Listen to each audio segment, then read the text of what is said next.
Hello and welcome to another lesson on soundproofing and room acoustics. Today I'm going to be sharing the behind the scenes of one of our client projects. This was converting a unfinished basement, which actually this basement is being built from the ground up, but it is an unfinished basement, and then we are building a professional podcast recording studio into the space. It's super cool.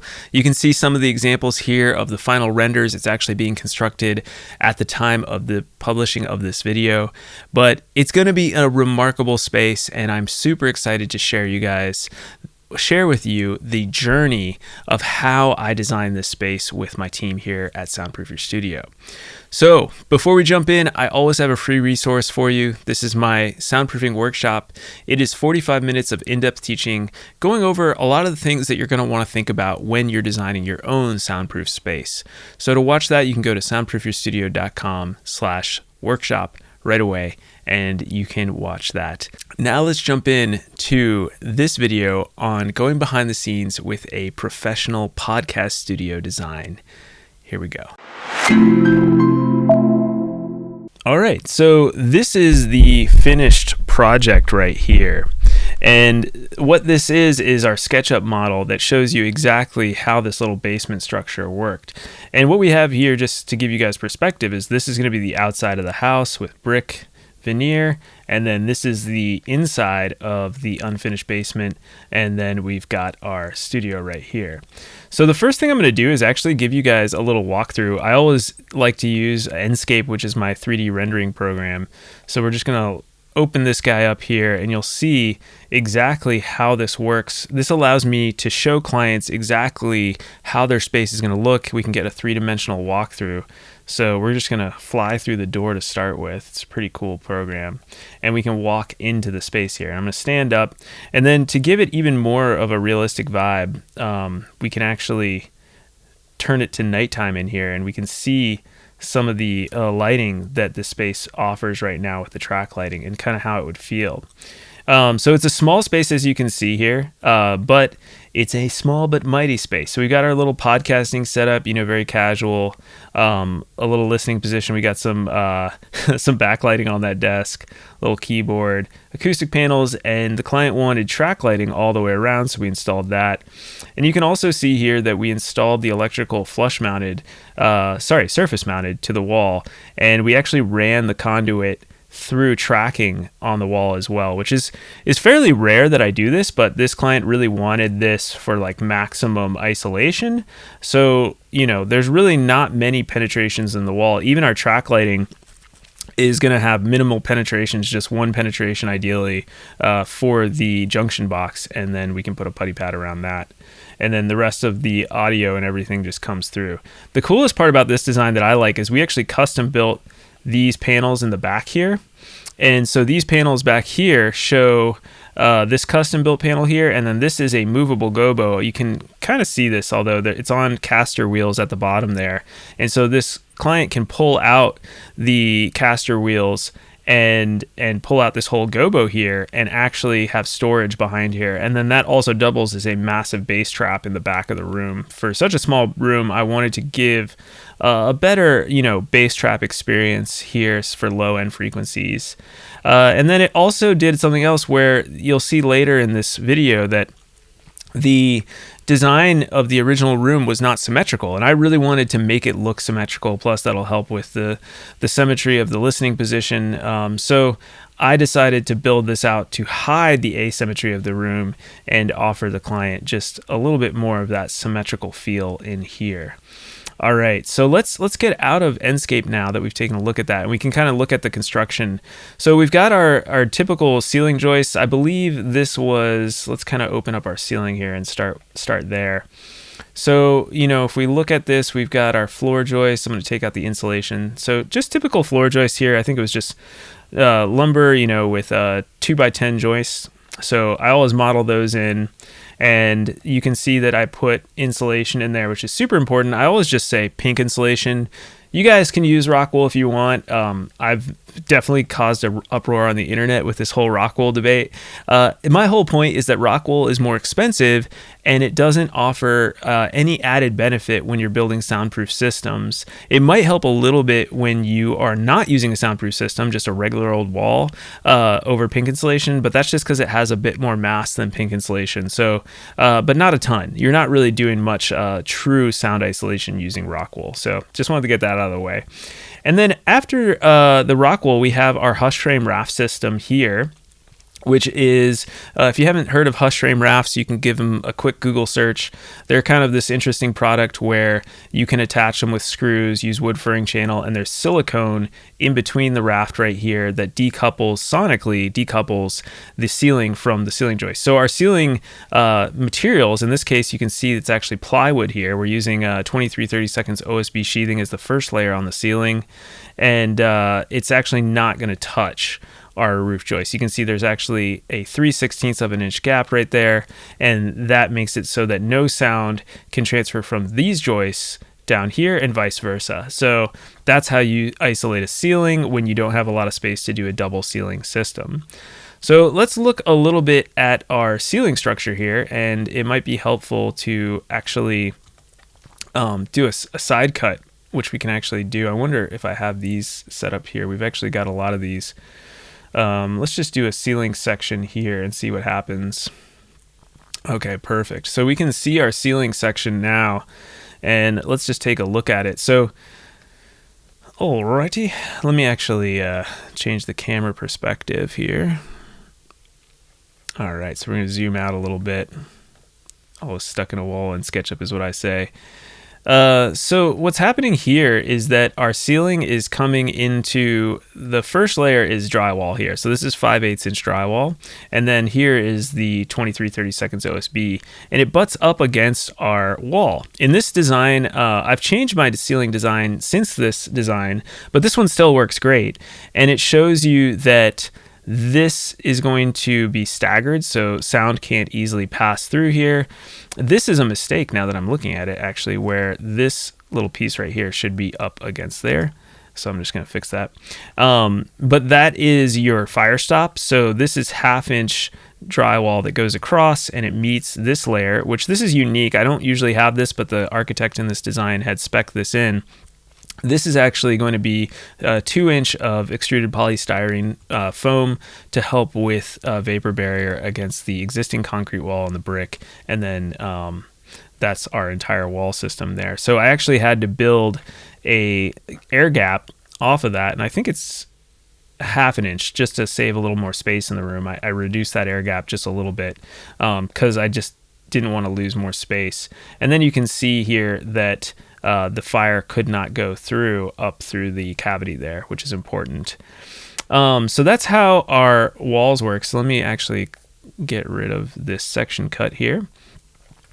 Sorry, our ceiling works. So now let's go into our walls, and I'm going to go back, and this is kind of nice. We can see some different elevations here, and let's do a wall section of the south. Sure, why not? And we can see here our wall section. So what we've got here is that 2 inch, I'm going to change this back to perspective. You can see here that we've got our 2 inch EPS foam against a lot of the back walls there. We've got our 2x4 inside wall built with, 24 inches on, or sorry, 16 inches on center. We've got our 1/2 inch air gap there. And you can even see here that the flooring stops because what we're going to have here eventually is the 2 layers of drywall. So the 2 layers of drywall can go all the way down to the floor, but they don't actually touch the floor. We actually leave a 1/4 inch gap and fill that with backer rod and caulk. And then in these cavities here, you want to put insulation. Again, I always spec pink insulation to save my clients some money, but if you absolutely need to use a different type of insulation like blown-in cellulose, rock wool, you're welcome to do so. Any fluffy insulation will do the trick. And so, yeah.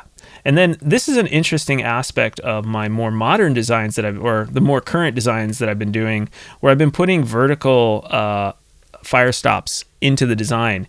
And this one is really important. I'm using an acoustic clip to hold the 1/2 inch drywall, but the 1/2 inch drywall touches the EPS so that fire can't spread horizontally through our wall, something most people don't think about.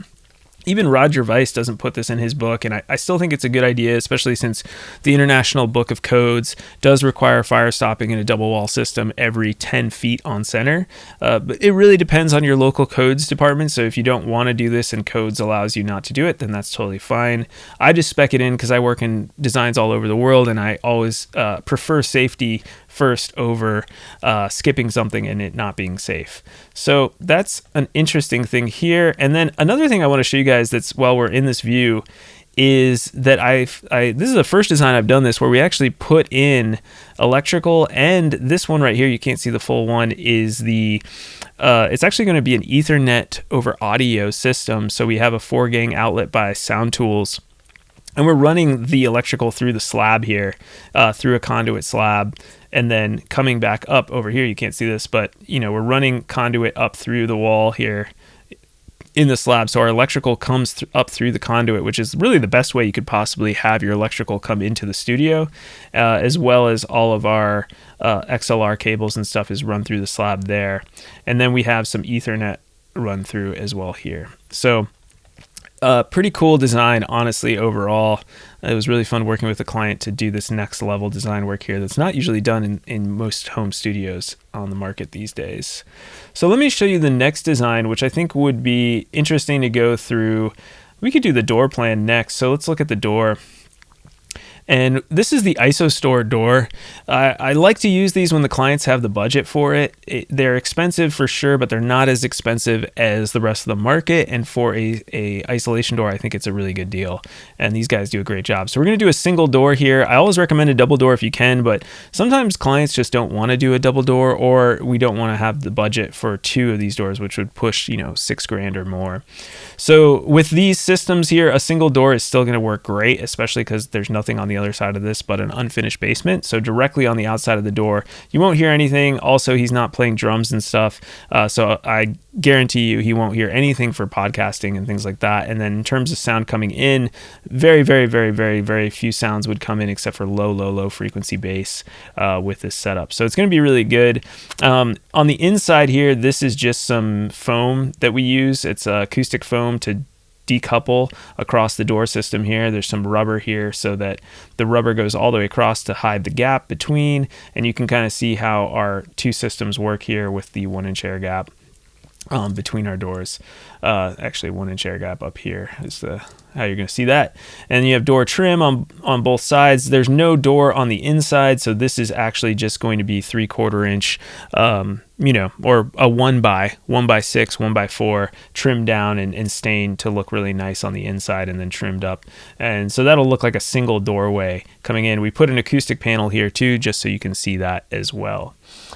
So now let's take a look at, now that we've covered our door, let's go down here and take a quick look at our electrical plan if you want as well. It's pretty complex in this one. We're running our outlets, do my 2 gangs, and then you can see this one's blue. The blue represents what I call the isolated electrical system for audio setups. We have a blue one at the front. Each one of these blue outlets is going to have an isolated ground. It's a star grounding system, and so those will be separate from these outlets that will be used for general power, like lamps, charging your phone, etc., things like that. And so I usually put them side by side so that you can have both options wherever you are, and you can even see how we had to run the electrical to keep it surface mounted around the room and come around this acoustic panel here. This gives you a good idea too of that closet space that I was talking about, and giving that bass trap. The more of an airspace you have around your bass trap, the better the absorption rate. So in the middle of this bass trap here, we'll probably get down to around like 60 to 70 hertz of full optimum bass trapping, and then it'll go below that, but just not as efficiently because we got about a 3 foot to 4 foot space there. All right, everybody. So now let's keep going beyond the electrical, and let's jump into the HVAC, which I know a lot of people are really curious about HVAC designs. Again, here you can see this panel here, which is kind of nice. We're missing the gobo in this scene, but that's totally fine. So here we have an example of the baffle boxes. And we tied into the existing HVAC system, so there is no external ERV or anything like that. We're pulling in fresh air from the rest of the house and then pumping it into the studio and then pulling the air out as well.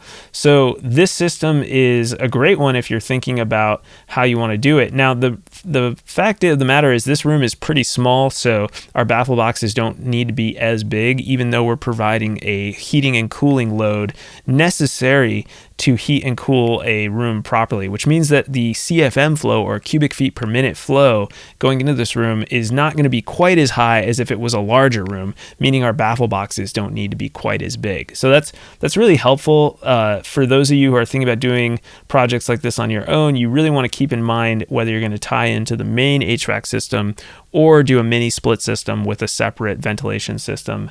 And that's usually what I go to just to keep the baffle boxes smaller.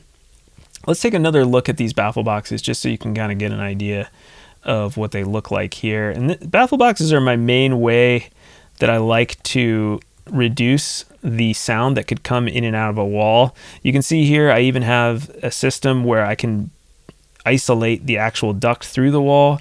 I use 23/32 OSB and then 5/8 inch drywall on the outside and a piece of rubber touching the inside drywall to reduce vibrations of the actual baffle box coming into the internal room. And so that's super important there. The other thing that I want to talk about here is so we've got this internal liner right here. And with this liner, I've been using EchoVerb. It's by Second Skin Audio. Any sort of duct liner will work. And you also want to be aware of the flow velocity, the actual feet per minute or cubic feet per minute of flow going through your box, because if your baffle box is too small, you don't want to use the full 2-inch duct liner. Even though I like to try to get the 2-inch duct liner for acoustic reasons, a lot of times it's just too restrictive on the flow, so I've been using smaller duct liners for smaller boxes, and it's always a give and take in this industry. Nobody wants a massive duct going through their room, so this is kind of how we have to do it. And let's see, next thing we have here, I'm just going to show you another perspective of this. Hopefully we can get something more like an elevation here, and this will help you see. So we have green fresh air coming in. You can see here that it's coming in through that hole. It goes around the baffle box, and then that baffle box then goes through our duct system through the wall, which I call a chimney. Some of you may have heard me talk about the chimney before, and you can even see the black rubber there that just decouples that chimney, and then it comes into the studio there. The baffle boxes are surrounded by a ton of mass, meaning 2 layers to match my interior mass, so that's going to be 23/32 OSB and 5/8 inch drywall. The return path is just the opposite, so stale air comes through here, goes out, and goes back to the furnace, which is going to be over here. And then we have, just so you guys know, a little Ethernet connection. Audio over Ethernet is my preferred method of transferring audio rather than XLR cables these days. So from that Ethernet connection, you could actually get a converter, transfer it back from Ethernet to a set of 4 XLR cables per Ethernet channel, and he could actually do future recording out in this room if he ever wanted to. So that just future-proofs his studio and provides networking capabilities too if he wanted to use that as well. So we just put that in the slab as an option in the future there. Now let's take a look at the, we're going to look at the acoustics here. So we'll go in here and we can see our acoustic floor plan. All these are GIK acoustics. I'm a big fan of GIK acoustics because I honestly think they're some of the most affordable panels, good quality. And for most of my clients, I don't recommend them building panels or even having your contractors build panels because they're just not skilled at that. And so getting someone else who does this for a living, like GIK or Music City Acoustics or McVeigh Acoustics here in Nashville, those are some of the companies I would recommend reaching out to.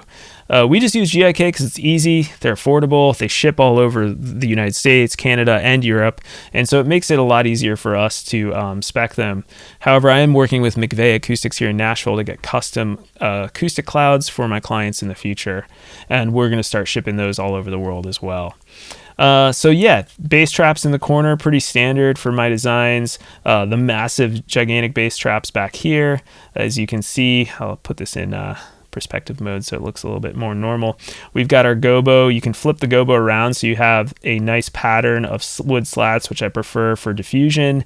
This is a mathematical pattern I learned from Philip Newell that shows you how to get a consistent and even diffusion, not just strips all evenly spaced, which looks cool but doesn't do anything good. These are actually going to help you get a more true acoustic diffusion in your room. And then if he wanted to spin it around or move this around, he could, and store extra things back here. Most people don't realize how useful storage is even within your studio, so I think he's really going to benefit from this rather than feeling like it's lost space. So let's see here. That's pretty much the whole design. I wanted to show you guys too, just briefly, some of the renders that we do and maybe some examples of the plans as well. So my amazing designers in-house design these renders for my clients to give you a photorealistic view of what the studio is going to look like. And this is one of them. We do this for all of our clients, get the lighting just right, reflections, things like that. That program Enscape is really helpful for this. We also use some different programs as well. And my team is sweet when they do these things. I really love what they're capable of doing.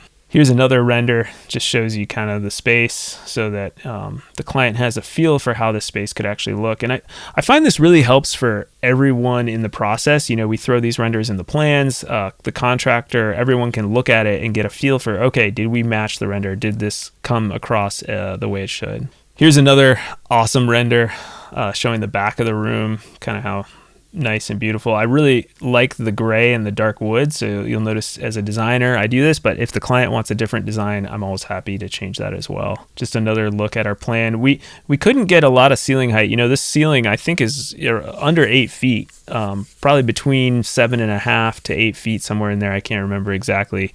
So we had to keep the ceiling panels as thin as possible on the ceiling while still doing something. You really want to have some sort of absorption on your ceiling. Otherwise, you're going to get a lot of bad reflections off that ceiling. And finally, a nice little render here from this angle gives you another perspective of the studio.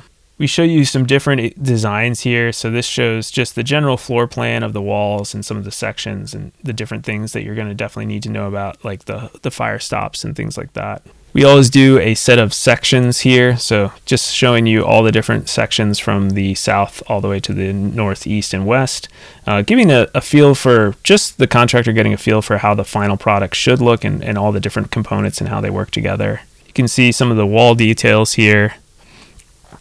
And then finally the door details, which are super important. Even if you buy a pre-made door, you're going to need to figure out how to install it. And there's still a lot of custom stuff that happens in the door install that even the ISO store doesn't tell you how to do. So I always find that there's more to the building process than even a lot of these suppliers know.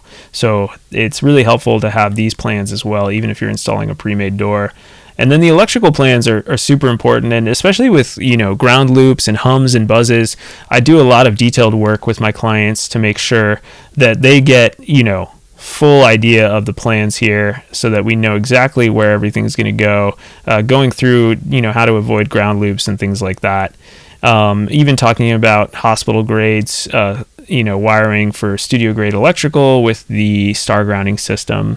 And then we go through and talk about the HVAC. You can see all the HVAC plans here, how to build the baffle boxes and the chimney as well.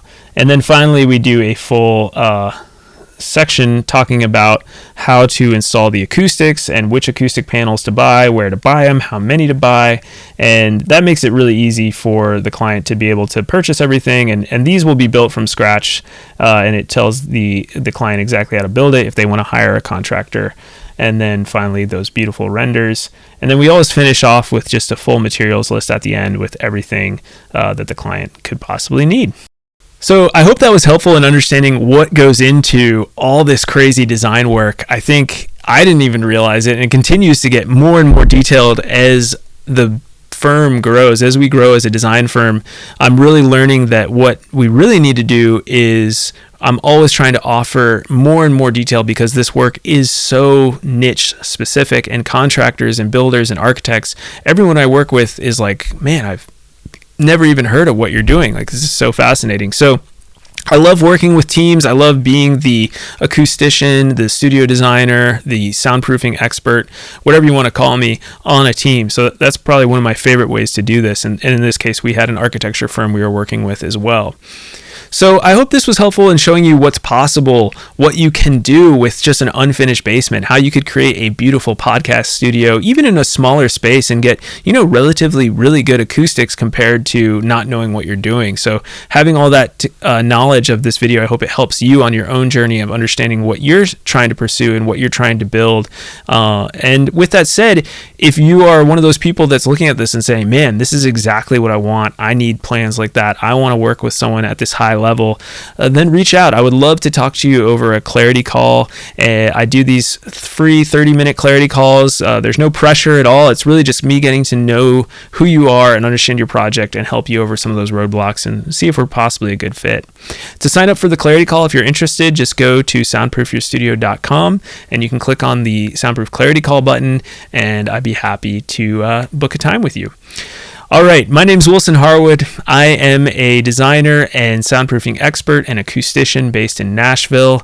And thank you all so much for watching, for learning and growing with me. And I will see you all next week with more information on soundproof space studio design.